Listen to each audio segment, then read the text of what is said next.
Federal Drive is presented by GEHA, Government Employees Health Association, proudly providing health and dental benefits to federal employees and their families. Visit GEHA.com. The 2026 National Defense Authorization Act includes key protections from the Military Family Bill of Rights. That's a framework created by spouses and parents to guarantee safety, dignity, and transparency for those who serve alongside service members.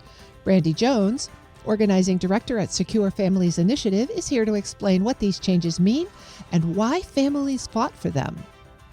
Brandi, it's so nice to have you on the show. Thank you for having me, Terry. I'm very happy to be here. When we talk about the National Defense Authorization on the Federal Drive, we often get into the weeds of technical provisions around acquisition or force structure or policy. But your organization, the Secure Families Initiative, has been advocating for a very different type of provision, the Military Family Bill of Rights.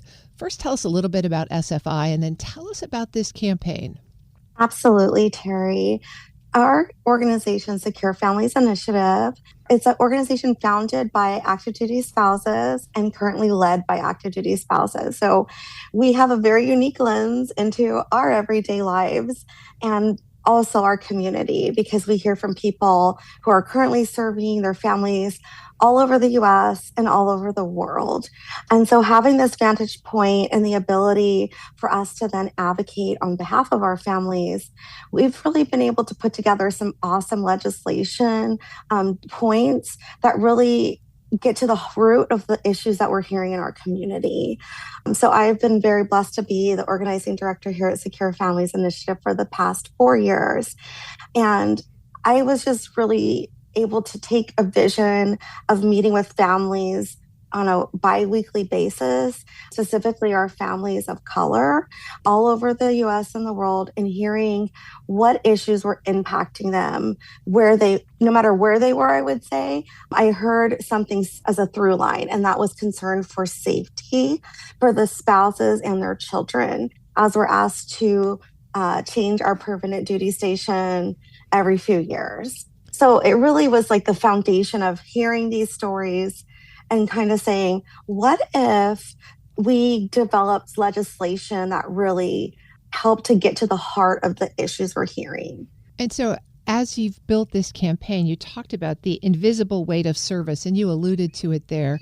Can you share more about what that looks like in real life? What are the protections that the families that you hear from are looking for? Yeah, it is really, I would say the weight of service is very invisible for our families, but also I would say that federal state line that we cross when we go to live on installation is also invisible. Like, there isn't exactly a notification to our spouses and children that, you're now going to be on federal property, which has different set of laws than on the state side of that line. And so because that line is invisible, like our service, it leads for a lot of gray area, and I would say lack of protection that you might find on the state side sometimes, because at the end of the day, our spouses and children, we are not federal employees. We are not active duty men and women who serve. And so we're complete civilians behind the gates. And the things that I've heard from our families because of that issue is, when I have an issue that comes up as a spouse, I don't have a direct line of communication to the commander of the base. Even though that person is in charge of this installation, there's no policy that says that they need to speak to me directly or that I can speak to them directly. And also I've heard stories like, I've been told that these resources were going to be available to me when I arrived on the installation or in the area. But then when I got here, there wasn't any room at the Child Development Center for me to have daycare or a home for me to live in. And so that leads to a lot of reliance on our neighbors, which is what is really, I would say, encouraged throughout the Department of Defense to our military families, like use your, neighbor for help. But what we've come to find out by talking to our families is you don't necessarily know who your neighbor is like you do in a civilian, a state side of the line community. And that's because when we cross onto federal property, there isn't necessarily like for instance, Megan's Law, which, when you're in the town and you're purchasing homes or renting, you get to research your area. You can see if there's somebody who is a predator or sexual assault. And when we come onto that federal property line, we don't have access to that information if someone who may be working on the installation, or maybe someone who is a spouse of a service member has a background in this instance that we would never know. And so how we kind of came to that conclusion about our safety and the concerns of that is by saying, we know that crime happens on installation because we have a military police department, yet unlike on our civilian state side of that line, we don't have access to any of that information. So, when I'm waking up and I'm not inside of the base, I'm able to hear on local radio or in the local paper, like, what were the crimes that happened that day? What can I be heightened and aware of that might be going on in this community to protect myself and my children? But on installation, we don't have access as the spouse or dependent of a service member to that information. I'm speaking with Brandi Jones. She's the organizing director of Secure Families Initiative. So, Brandi, you've just mentioned one really important feature of the Bill of Rights, access to information about crime and convictions on military installations. Tell us some of the other key provisions in the Military Families Bill of Rights. Yes, thank you, Terry.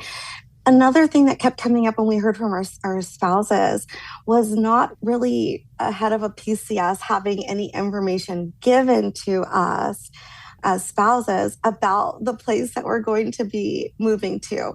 So how this actually happens, I would say, is that you kind of get your installation duty station in a way that you're given that information is by your service member. And so you find out, okay, now you're going to, let's say, Camp Lejeune, North Carolina.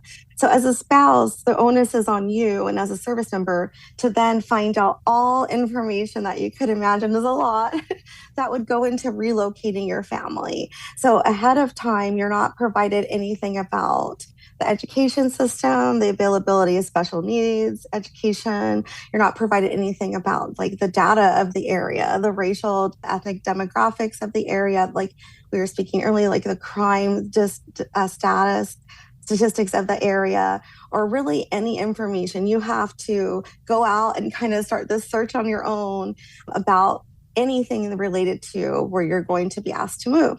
And so having thought through like what would be some provisions that would really help our families. Immediately on our Military Family Bill of Rights, we asked for more information, and we asked that information be provided to our families 45 days prior to our PCSing, our permanent change of duty station. I've been speaking with Brandi Jones. She's the organizing director of the Secure Families Initiative. Brandi, thank you so much for your leadership on this important issue. Thank you so much for having me, Terry. It's wonderful. We'll post this interview at federalnewsnetwork.com/Federal Drive. Subscribe to the Federal Drive wherever you get your podcasts.